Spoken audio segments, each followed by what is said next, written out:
A few weeks ago, we started establishing our wildflower plot, and that was done by selecting a location back here in the south part of our studio gardens, and we determined which area we wanted to use, and that was based on the fact that it gets full sun and good drainage.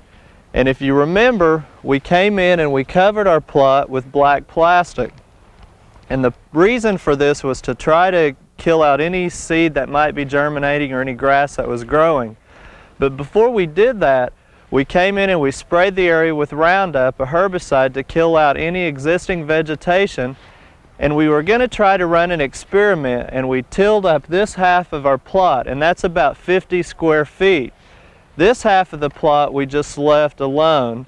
And what we've done today is come in and raked up as much of the thatch and dead grass that we possibly could to get a good seed bed. And then on this side, we've actually raked out the grass and loosened up the soil a little bit more. And the reasoning for this is we're going to try experiment to see which half will have the least amount of weeds or grass seeds germinating again in competition with our wildflowers. Now the first thing that we're going to do is plant our wildflower seed. And we've just purchased some packets of seed, and each packet will cover about 50 square feet. And our packets of seed has a mixture of different kinds of wildflowers for Oklahoma. Things such as coneflower, cosmos, Indian blanket, black-eyed Susan, just to mention a few. And when you're planting the seed, all you want to do is just sprinkle it in to the plots.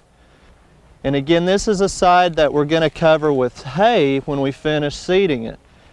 And we'll just sprinkle in some seed, and I'll just do this first half so we can save a little time. And then we'll come in and we'll cover this part with straw. And what we're trying to do is make a seed bed without disturbing the soil very much, so we don't cause a lot of those weed seeds to germinate on us later on.